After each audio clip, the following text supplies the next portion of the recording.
کائنات میں اللہ رب العالمین کی تمام مخلوقات میں سے سب سے افضل مخلوق انسان کو جب اللہ رب العالمین نے پیدا فرمایا، اس کو پیدا کرنے کے بعد اس کی رشد و ہدایت، اس کی رہنمائی، اس کی تعلیم و تربیت کے لیے اس کو حلال و حرام، صحیح و غلط، حق و ناحق اور عبودیت کے تمام مسائل، رب کی معرفت کے تمام مسائل، اس کے دین سے تعلق رکھنے والی چیزیں، اس کے انبیاء و رسول کی معرفت کے تمام وسائل اللہ رب العالمین نے مہیا فرمائے، اور انسان کو انسانوں میں سے ہی ایسے انبیاء و رسول عطا فرمائے جو اللہ رب العالمین کے پیغامات کو اس کے بندوں تک پہنچاتے ہیں۔ ہر دور میں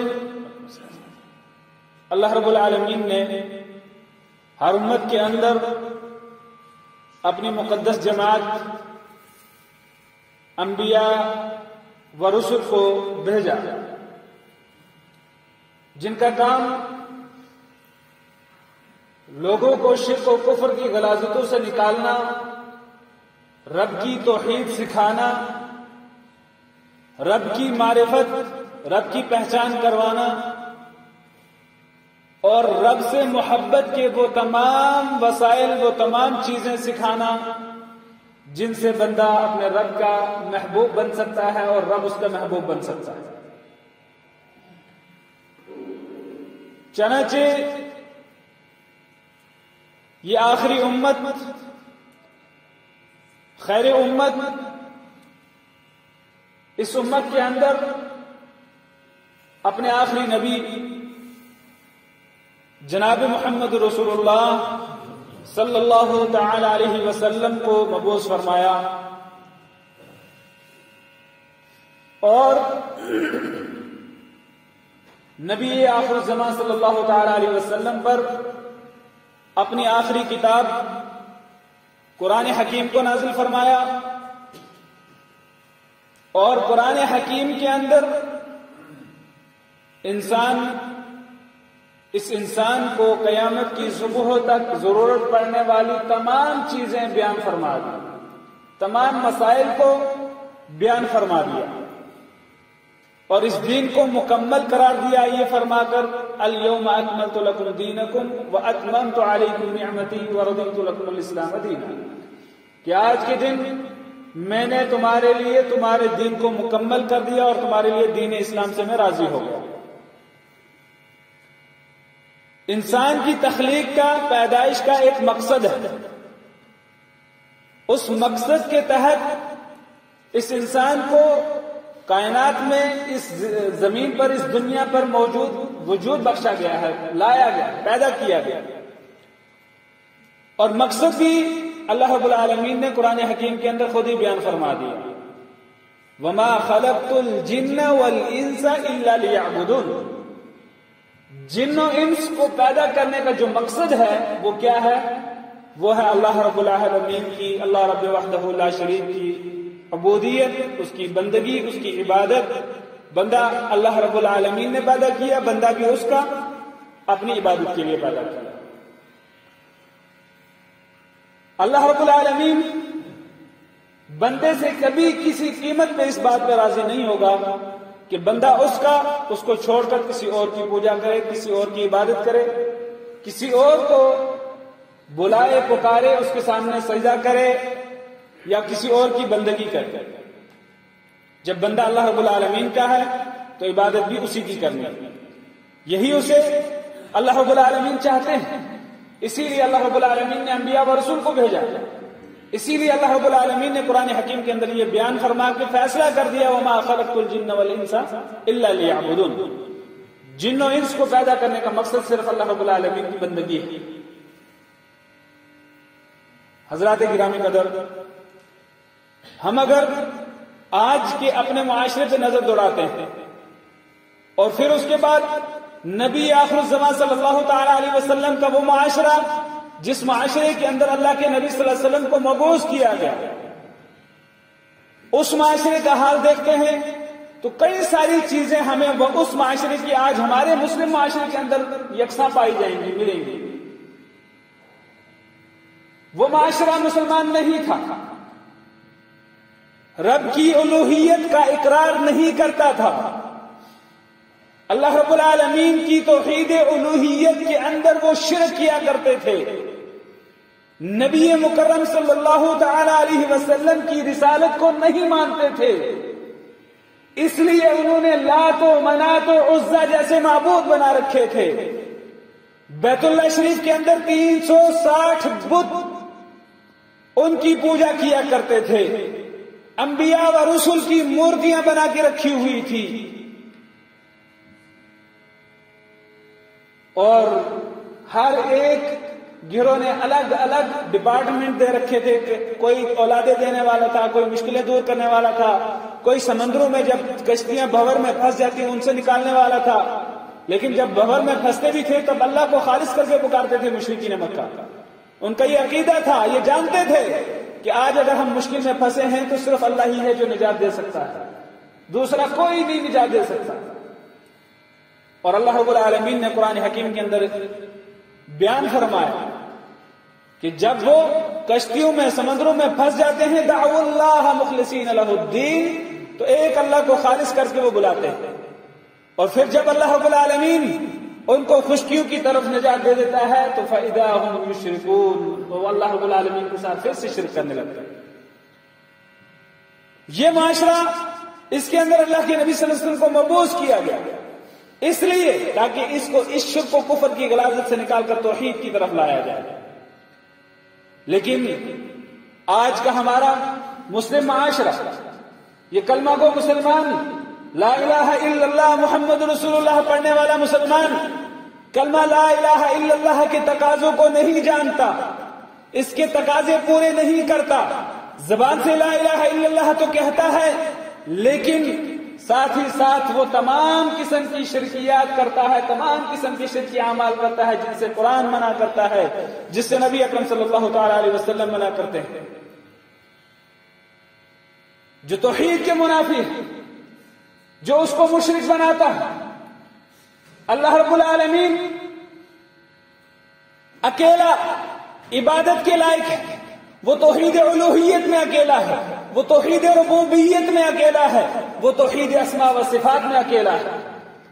عبادت کے وہ تمام کام جو عبادت جن میں ہم سزا و جزا کی امید رکھتے ہیں، جو بھی عبادت کے کام ہیں وہ سارے کے سارے اللہ رب العالمین کے لیے خاص اور زیبا ہے، ایک اللہ رب العالمین کے لیے خاص ہے۔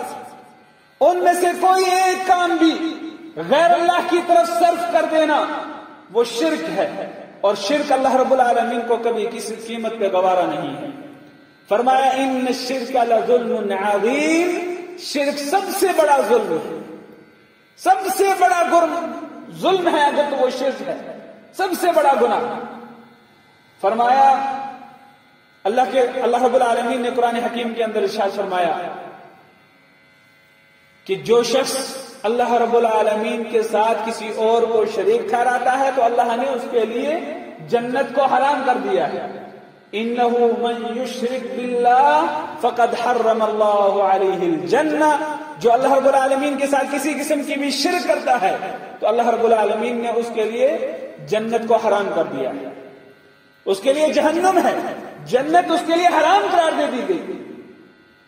انبیاء و رسول جتنے بھی اللہ رب العالمین نے بھیجا ان کو بھی فرمایا، نبی صلی اللہ علیہ وسلم کو فرمایا وَلَقَدْ أُوحِيَ إِلَيْكَ، آپ کی طرف یہ وحی کی گئی ہے، یہ آپ کو کہا گیا، بتایا گیا ہے، وَإِلَى الَّذِينَ مِن قَبْلِكَ، اور ان لوگوں کو بھی یہ کہا گیا جو آپ سے پہلے بھیجے گئے، لئن اشرکت لیحبطن عملک ولتکونن من الخاسرین، اگر آپ بھی اللہ رب العالمین کے ساتھ کسی دوسرے کو شریک ٹھہرائیں گے تو آپ کے بھی سارے کے سارے اعمال برباد ہو جائیں گے اور آپ نقصان اٹھانے والوں میں سے ہو جائیں گے۔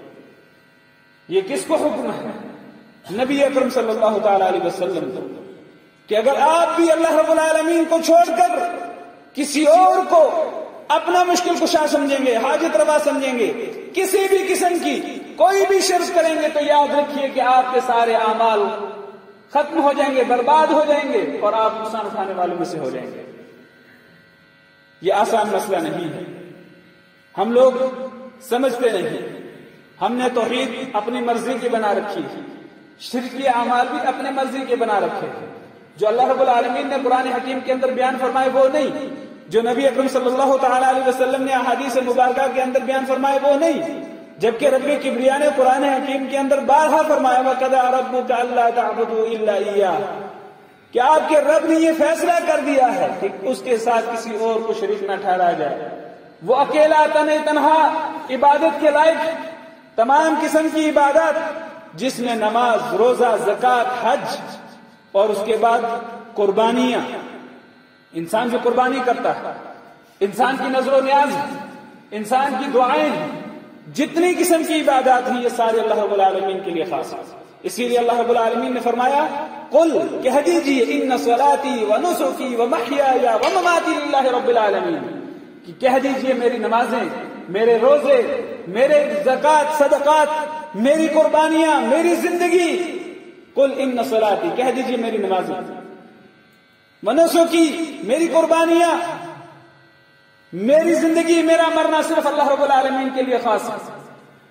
یہ اللہ رب العالمین کا حکم ہے قرآن حکیم کے اندر۔ اللہ رب العالمین نے جتنی تفصیل کے ساتھ، جتنی تفسیر کے ساتھ شرک کے مسائل اور توحید کے مسائل قرآن حکیم کے اندر بیان کیے ہیں، اتنا اور کوئی مسئلہ آپ کو نہیں ملے گا۔ یا یوں سمجھ لیجئے، اگر کوئی حرام جانور ہے جس کو شریعت اسلامی نے حرام قرار دیا ہے، جیسا کہ کتا ہے یا کوئی اور دوسرا جانور، اگر ہم اس کے اوپر ایک سے زیادہ بلکہ لاکھ بار بھی بسم اللہ اللہ اکبر پڑھ کر پھونک کے ذبح کر لیں، کیا وہ ہمارے کھانے کے لیے حلال ہو جائے گا؟ وہ حرام ہے تو حرام ہی رہے گا، وہ حلال کبھی کسی قیمت میں نہیں ہو سکتا۔ اسی طریقے سے اگر شرک کرتے ہیں تو شرک کے دوران اللہ رب العالمین کوئی بھی عبادت قبول نہیں کرتا۔ عبادت تب قبول ہے جب اس کے اندر شرک کی ملاوٹ نہیں ہے، عبادت تب قبول ہے جب اس کے اندر شرک کی ذرا برابر آمیزش نہیں ہے۔ اگر اس کے اندر شرک ہے تو اللہ رب العالمین کو وہ عبادت قابل قبول نہیں ہے۔ اللہ رب العالمین نے یہ زمین، یہ آسمان، یہ سورج، یہ چاند، یہ ستارے، ہر چیز کس کے لیے پیدا کی ہے؟ کس کے لیے مسیر کی؟ اس انسان کے لیے مسیر کی۔ انسان کے لیے یہ ساری چیزیں اللہ رب العالمین نے پیدا کی، اور بدلے میں اللہ رب العالمین نے فرمایا یہ پیشانی میرے لیے ہے، یہ جھکے گی تو میرے سامنے، کٹے گی تو میرے لیے، اور کسی کے سامنے یہ جھک بھی نہیں سکتی، کسی کے سامنے کسی کے لیے کٹ بھی نہیں سکتی۔ ایک روایت ہے مسند امام احمد کی، نبی اکرم صلی اللہ تعالی علیہ وسلم ارشاد فرماتے ہیں، دو مسلمان تھے جو سفر کر رہے تھے، سفر میں ایک درگاہ تھی، ایک بت تھا جس کے اوپر چڑھاوے نظر و نیاز چڑھتی تھی، چڑھائی جاتی تھی۔ تو ان دونوں مسلمانوں سے کہا گیا کہ آپ کچھ دو تو یہاں سے جاؤ۔ جیسے جیسے آپ جانتے پہلے بیریکیڈ لگے ہوتے تھے، کئی سارے راستوں میں اگر ساتھ میں روڈ کے ساتھ کسی قسم کی کوئی درگاہ ہوتی تھی، کوئی زیارت ہوتی تھی یا کچھ اس طرح کا، تو وہاں بیریکیڈ لگاتے تھے، جب تک آپ نیاز نہیں دیں گے آپ کی گاڑی کو جانے نہیں دیں گے۔ خیر اب تو بیریکیڈ ہٹ گئے، لیکن پھر بھی دینے والے وہاں دیتے ہیں، چڑھاوے چڑھاتے ہیں اور اس کے بعد جاتے ہیں، نیازیں چڑھاتے ہیں۔ تو وہاں پہ بھی اس بت کے نام پہ چڑھاوا چڑھتا تھا، نیازیں چڑھا کرتی تھی۔ تو ان کو کہا کہ کچھ دو اور جاؤ۔ کہا ہمارے پاس دینے کے لیے کچھ نہیں، یہاں تک کہ کہا کہ اگر تمہارے پاس دینے کے لیے کچھ نہیں تو تم ایک مکھی ہی پکڑو، اس بت کے نام پر دو اور جاؤ۔ تو ایک نے کہا کہ چلو مکھی بڑی حقیر سی چیز ہے، اس سے کیا فرق پڑے گا، اس نے مکھی پکڑی اور اس بت کے نام پہ دی اور چلا گیا۔ اللہ کے نبی صلی اللہ علیہ وسلم فرمایا فخل سبیلہ، انہوں نے اس کا راستہ چھوڑ دیا، اس کو جانے دیا، وہ چلا گیا۔ اب اس کا دوسرا ساتھی اس سے بھی کہا کہ تم بھی کچھ دو. اس نے کہا میرے پاس دینے کے لیے کچھ نہیں. کہا کہ تم بھی اپنے ساتھی کی طرح ایک مکھی پکڑو، دو اور جاؤ، ہم تمہارا راستہ چھوڑ دیں گے. کہا کہ میں اگر ایک مکھی بھی دوں گا تو اللہ رب العالمین کے نام پہ دوں گا، غیر اللہ کو میں ایک مکھی بھی دینا گوارا نہیں کرتا. تو نبی صلی اللہ علیہ وسلم نے فرمایا فقاتلہ، انہوں نے اس کو قتل کر دیا. جس نے مکھی نہیں چڑھائی اس کو قتل کر دیا، جس نے مکھی دی اس کو جانے دیا. اب جو پہلا جس نے مکھی دی، نبی اکرم صلی اللہ تعالی علیہ وسلم فرماتے ہیں دخل النار، وہ جہنم میں گیا. جہنم کے اندر وہ جاتا ہے مکھی دینے کی وجہ سے، غیر اللہ کے نام پہ ذبح کرنے کی وجہ سے. اور یہ دوسرا جس نے مکھی نہیں دی، دخل الجنہ، وہ جنت میں جاتا ہے جس نے اپنی گردن جھکا دی، کٹوا دی اللہ رب العالمین کے لیے، رب کی توحید کے لیے، رب کی وحدانیت کے لیے. لیکن اس نے یہ گوارا نہیں کیا کہ غیر اللہ کے نام پہ ایک مکھی بھی دے. تو اللہ کے نبی صلی اللہ علیہ وسلم نے فرمایا دخل الجنہ، وہ جنت میں داخل ہوا. یہ آسان بات نہیں ہے. معاذ ابن جبل رضی اللہ تعالی عنہ ایک جلیل القدر صحابی، نبی اکرم صلی اللہ تعالی علیہ وسلم کے ساتھ سفر میں، ان کے ساتھ جو سواری ہے اس سواری کے اوپر وہ بیٹھے ہوئے نبی صلی اللہ علیہ وسلم کے ساتھ جا رہے ہیں. اور نبی اکرم صلی اللہ تعالی علیہ وسلم نے معاذ بن جبل رضی اللہ تعالی عنہ سے کہا کہ معاذ، کیا تم جانتے ہو کہ بندوں کا اللہ رب العالمین پر کیا حق ہے؟ یہ بخاری اور مسلم کی روایت ہے. نبی اکرم صلی اللہ علیہ وسلم نے پوچھا معاذ سے کہ یا معاذ، تو معاذ رضی اللہ تعالی عنہ کہتے ہیں فقلت، میں نے کہا لبیک و سعدیک یا رسول اللہ. نبی اکرم صلی اللہ علیہ وسلم نے پوچھا اتدری ما حق اللہ علی العباد، کیا تم جانتے ہو کہ اللہ رب العالمین کا کیا حق ہے بندوں کے اوپر؟ تو معاذ رضی اللہ تعالی عنہ کہتے ہیں کہ میں نے کہا قلت اللہ عالم و رسول، اللہ رب العالمین بہتر جانتا ہے یا اللہ کے رسول صلی اللہ تعالی علیہ وسلم. تو نبی اکرم صلی اللہ تعالی علیہ وسلم فرماتے ہیں حق اللہ علی العباد ان یعبدوہ ولا یشرکوا بہ شیئا، بندوں کا جو اللہ رب العالمین پر حق ہے، یہ اللہ رب العالمین کا حق جو بندوں پر ہے وہ یہ ہے کہ بندے اللہ رب العالمین کی عبادت کریں، اس کی بندگی کریں، عبادت کے جتنے بھی کام ہیں وہ صرف اللہ کے لیے خاص رکھیں، کسی دوسرے کو شریک نہ ٹھہرائیں، کسی دوسرے کے لیے عبادت نہ کریں. نظر و نیاز، حاجت روا، مشکل کشا، جتنے بھی یہ سارے کام ہیں، غوث، دستگیر، گنج بخش، یہ سارے کی ساری صفات اللہ رب العالمین کی ہیں. یہ کام اللہ رب العالمین سے ہی وہ کرے، اسی سے مانگے، اسی کو اپنا مشکل کشا سمجھے، حاجت روا سمجھے. کہ ان یعبد اللہ، وہ اللہ رب العالمین کی بندگی کرے، عبادت کرے، ولا یشرکوا بہ شیئا، اور اس کے ساتھ کسی دوسرے کو شریک نہ ٹھہرائیں. پھر نبی اکرم صلی اللہ تعالی علیہ وسلم پوچھتے ہیں معاذ سے کہ یا معاذ بن جبل، اے معاذ بن جبل رضی اللہ تعالی عنہ. تو پھر معاذ نے جواب میں کہا لبیک یا رسول اللہ و سعدیک، حاضر ہوں. اللہ کے نبی صلی اللہ علیہ وسلم فرماتے ہیں اتدری ما حق العباد علی اللہ، کیا تم جانتے ہو کہ اللہ کا حق بندوں پر کیا ہے اور بندوں کا حق اللہ پر کیا ہے؟ اب کہا کہ ما حق العباد علی اللہ، بندوں کا حق اللہ پر کیا ہے. اذا فعلوا ذلك، جب وہ یہ شرک کے کام ان سے بچ جائیں، توحید کے کام کر لیں، اللہ کی بندگی کر لیں، اس کے ساتھ کسی دوسرے کو شریک نہ ٹھہرائیں، تو پھر اللہ رب العالمین پر جو بندوں کا حق ہے وہ کیا ہے؟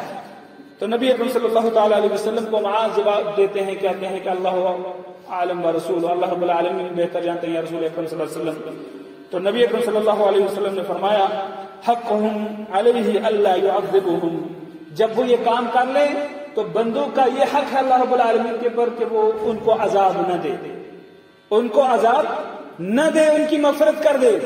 جب انہوں نے یہ کام کر لیا، یعنی توحید بجا لائی، شرک سے باز رہے، شرکی اعمال نہیں کیے، اللہ رب العالمین کی ہی بندگی کی، تو کیا ہے اب اللہ رب العالمین کا حق یہ ہے کہ اللہ رب العالمین اپنے بندوں کو عذاب نہ دے. بندوں کو اللہ رب العالمین اپنی مغفرت اور بخشش کا جو اس کا وعدہ ہے توحید کے بعد وہ عطا فرمائے. سب سے بڑا حکم جس کا اللہ رب العالمین نے حکم دیا وہ توحید، سب سے بڑا کام. اور سب سے بڑا گناہ جس سے منع کیا گیا وہ شرک. اگر کوئی شخص شرک کرتے کرتے مر گیا اس کی کبھی مغفرت نہیں ہوگی. اس کے علاوہ جتنے گناہ ہیں اللہ رب العالمین کی مشیت کے تحت، چاہے گا تو اللہ رب العالمین معاف کرے گا، نہیں چاہے گا تو نہیں معاف کرے گا. لیکن اگر کوئی شخص شرک کرتے کرتے مر گیا تو اس کی کبھی کسی قیمت پہ مغفرت نہیں. اس لیے سب سے بڑا کام جس سے منع کیا گیا وہ شرک ہے. اور ہمیں چاہیے کہ ہم توحید اور شرک میں فرق سمجھیں. توحید کیا ہے اس کو جانیں. نبی اکرم صلی اللہ تعالی علیہ وسلم کا مکی دور تقریباً 13 سال صرف توحید سکھانے پہ گزرے ہیں. لوگوں کے عقائد کو درست کرتے ہوئے گزرے ہیں. لوگوں کو لا الہ الا اللہ کا مطلب سمجھاتے ہوئے گزرے ہیں. نبی اکرم صلی اللہ تعالی علیہ وسلم پر نماز فرض نہیں ہوئی, زکوٰۃ فرض نہیں ہوئی, حج فرض نہیں ہوا, جہاد فرض نہیں ہوا, دوسرے کام فرض نہیں ہوئے, کسی کام سے روکا نہیں گیا. اگر کسی کام سے روکا گیا ہے تو وہ صرف اور صرف شرک ہے. توحید کا حکم دیا گیا ہے, کہا گیا ہے لا الہ الا اللہ کہو. لا الہ الا اللہ کہو گے تو جنت میں جاؤ گے. لا الہ الا اللہ کے مطلب و مفاہیم کو سمجھو گے تو جنت میں جاؤ گے. ابو لہب نے کلمہ کیوں نہیں پڑھا؟ ابو جہل نے کلمہ کیوں نہیں پڑھا؟ لا الہ الا اللہ تو کہنا آسان تھا, انہوں نے کیوں نہیں کہا؟ کیونکہ وہ جانتے تھے لا الہ الا اللہ کے تقاضے کیا ہیں. لا الہ الا اللہ محمد رسول اللہ کہنے کے بعد پھر یہ جتنے بھی کام کرتے ہیں ہم یہ نہیں کر سکیں گے. ان کے تقاضوں کو وہ جانتے تھے, سمجھتے تھے, اسی لیے انہوں نے لا الہ الا اللہ پڑھنے سے انکار کیا تھا. اگر ان کو یہ سب پتہ نہ ہوتا, وہ ان تقاضوں کو نہ جانتے ہوتے, تو وہ بھی زبان سے لا الہ الا اللہ کہہ دیتے اور اس کے ساتھ ساتھ شرکی اعمال بھی کرتے. یہ آسان بات نہیں ہے میرے بھائیو, بزرگوں, دوستو. ہمیں چاہیے کہ ہم ان مسائل کو سیکھیں. یہ بنیادی مسائل ہیں. نماز, روزہ, زکوٰۃ, حج, یہ سارے کام بانٹ کے ہیں. سب سے پہلے توحید ہے. سب سے پہلے شرک کے معاملات اور توحید کے معاملات کو ہمیں سمجھنا ہے. توحید الوہیت کیا ہے, ربوبیت کیا ہے, اسماء و صفات کیا ہے, ان ساری چیزوں کو ہم نے سمجھنا ہے. سمجھنے کے بعد جا کے پھر ہماری عبادات قبول ہوں گی. اگر کوئی ناپاکی کسی گلاس کے اندر ڈل جاتی ہے, وہ گلاس آپ کبھی نہیں پیئیں گے, جتنا اچھا کیوں نہ مشروب ہو اس کے اندر, جوس ہو, دودھ ہو, شہد ہو, کچھ بھی ہو, اگر ناپاکی اس کے اندر گر گئی آپ کبھی کسی قیمت پہ اس کو برداشت نہیں کریں گے پینا. اسی طریقے سے اگر شرک کی آمیزش آ گئی آپ کے اعمال کے اندر, کسی قیمت پہ اللہ رب العالمین آپ کے اعمال کو قبول نہیں کرے گا. ہمیں جاننا چاہیے کہ ہمارے عقیدے کے مسائل ہیں کیا.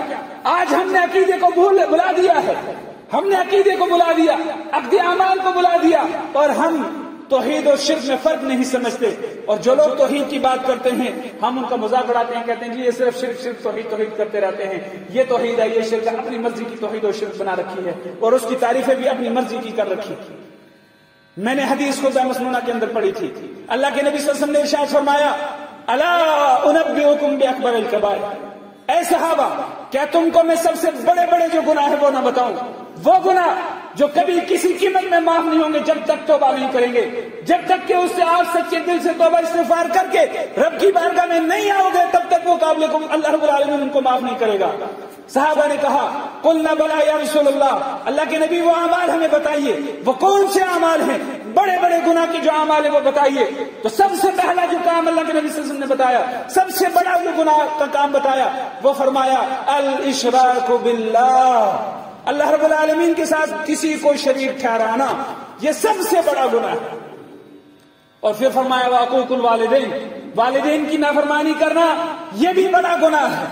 اور نبی اکرم صلی اللہ علیہ وسلم ٹیک لگا کر بیٹھے ہوئے تھے, ٹیک کو چھوڑا, فرمایا الا وقول الزور, خبردار یاد رکھو جھوٹی بات کہنا یہ بھی بڑا گناہ ہے. الا وشہادۃ الزور, خبردار یہ بھی یاد رکھو جھوٹی گواہی دینا یہ بھی کبیرہ گناہ ہے.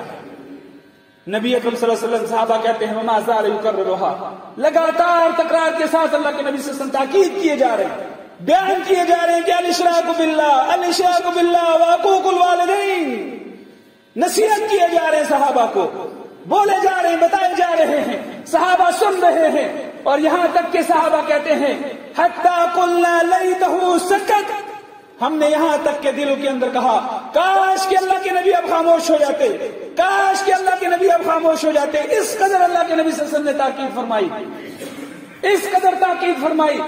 یہ آسان مسائل نہیں ہیں. انبیاء کو بھیجنے کا مقصد یہی تھا, جنت چاہیے, زندگی میں سعادت چاہیے, خوشیاں چاہیے, تو توحید کو بجا لانا ہوگا، شرک سے پرہیز کرنی ہوگی۔ اگر توحید بجا لائیں گے تو اللہ رب العالمین کی طرف سے انعام و اکرام ملیں گے، اس کی بخشش ملے گی، اس کی رضامندی ملے گی، اور جب ہم اس کے اوپر استقامت برتیں گے تو اللہ رب العالمین نے جو جنت کا وعدہ کیا ہے وہ دے دے گا اللہ رب العالمین۔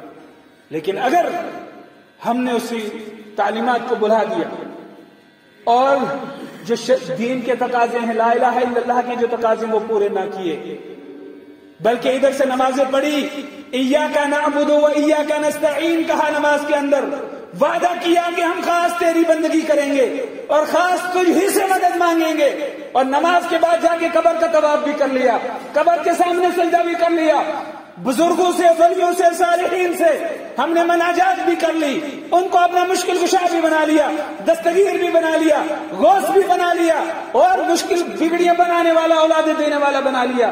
پھر کہاں گیا ایاک نعبد و ایاک نستعین؟ وعدہ کہاں گیا ہمارا توحید کا وعدہ؟ ہم تیری بندگی کرتے ہیں، کیا یہ بندگی ہے؟ نذر و نیاز کس کے لیے؟ یہ تو عبادت ہے۔ ہمیں عبادت کے مسائل سیکھنے چاہیے کہ وہ کون سے کام ہے جو عبادت ہے۔ نذر و نیاز کس لیے کی جاتی ہے؟ دعائیں کس لیے کی جاتی ہے؟ نبی صلی اللہ علیہ وسلم نے فرمایا دعا هو العبادہ، اصل عبادت دعا ہے۔ دعا اگر اصل عبادت ہے وہ کس سے کی جاتی ہے؟ اللہ کے نبی صلی اللہ علیہ وسلم عبداللہ ابن عباس سے کہتے ہیں کہ اے غلام، میں تجھے کچھ کلمات سکھاتا ہوں، احفظ اللہ یحفظک، اللہ رب العالمین کو یاد کر، اللہ تجھے یاد کرے گا۔ مطلب کیا ہے؟ اللہ کی حدود کی حفاظت کر، اللہ تیری حفاظت کرے گا۔ احفظ اللہ تجد تجاہک، اللہ کی حدود کی حفاظت کر، اللہ کو جہاں تو پانا چاہے گا اپنی مدد کے لیے وہاں پائے گا۔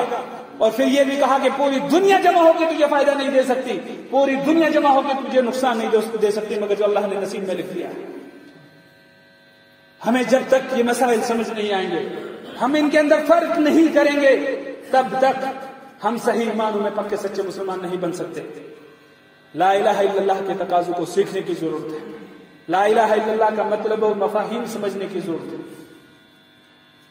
وما خلقت الجن والانس الا لیعبدون، اس کو سیکھنے کی ضرورت ہے، سمجھنے کی ضرورت ہے۔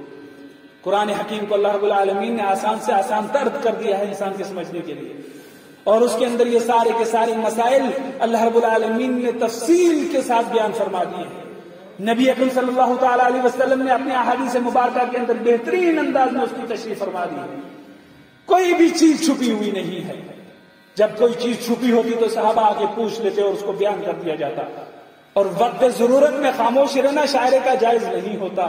اس لیے یہ یاد رکھیے کہ عقیدے کے جتنے مسائل ہیں وہ صحیح تفصیل کے ساتھ بیان کر دیے گئے ہیں، اور عقیدہ اگر لینا ہے تو قرآن حکیم سے لیجئے، نبی اکرم صلی اللہ تعالی علیہ وسلم کی احادیث مبارکہ سے لیجئے، لوگوں کے مولویوں کے کہنے سے نہ لیجئے، اور پڑھیے، تحقیق کیجئے، ریسرچ کیجئے، دیکھیے حق کیا ہے اس کو مانیے، اور جو باطل ہے اس کو چھوڑ دیجئے، تحقیق کیجئے۔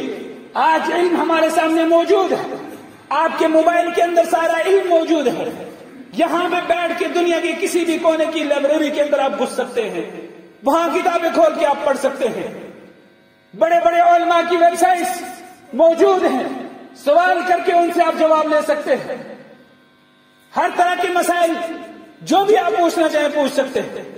علماء کی کثرت ہمارے سامنے موجود ہے، ایسے علماء جو علماء ربانیین ہیں، جو رب کی وحدانیت کی طرف لوگوں کو بلاتے ہیں، رب کی توحید سکھاتے ہیں، ایسے علماء موجود ہیں۔ ان کے پاس جائیے اور ان سے جا کے پوچھیے۔ آج جہالت عذر نہیں ہے، وہ دور گیا کہ جب جہالت عذر ہوا کرتی تھی، کہ علماء کی قلت ہے، لوگ پڑھانے والے کم ہیں، پڑھنے والے زیادہ ہیں۔ آج پڑھانے والے الحمدللہ بہت زیادہ ہیں، ضرورت اس بات کی ہے کہ ہم علماء کی مجالس کریں، علماء کے پاس جائیں، جا کر ان سے سیکھیں، پڑھیں، اور اس کے بعد آ کے اپنے گھر، اپنے ماحول کی اصلاح کریں، اپنے معاشرے کی اصلاح کریں۔ ہم پڑھنے کی زحمت نہیں گوارا کرتے، ہم نے دیکھ لیا مولوی نے کر لیا تو ہم نے بھی کر لیا۔ دین مولوی کا نہیں، دین وہ ہے جو اللہ رب العالمین نے قرآن حکیم کے اندر نازل کیا، جو محمد رسول اللہ صلی اللہ علیہ وسلم نے احادیث مبارکہ میں بیان کیا۔ اللہ رب العالمین ہمیں اور آپ کو کہنے سننے سے زیادہ عمل کرنے کی توفیق عطا فرمائے۔ استغفر اللہ لی ولکم ولسائر المسلمین۔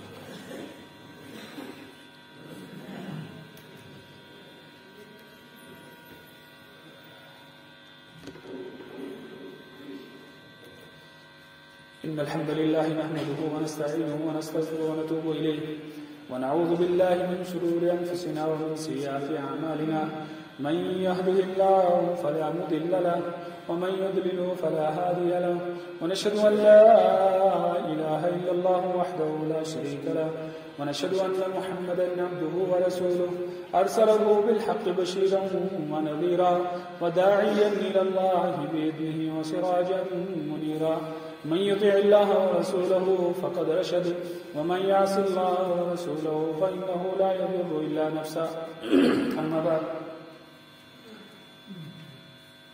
حضرات گرامی قدر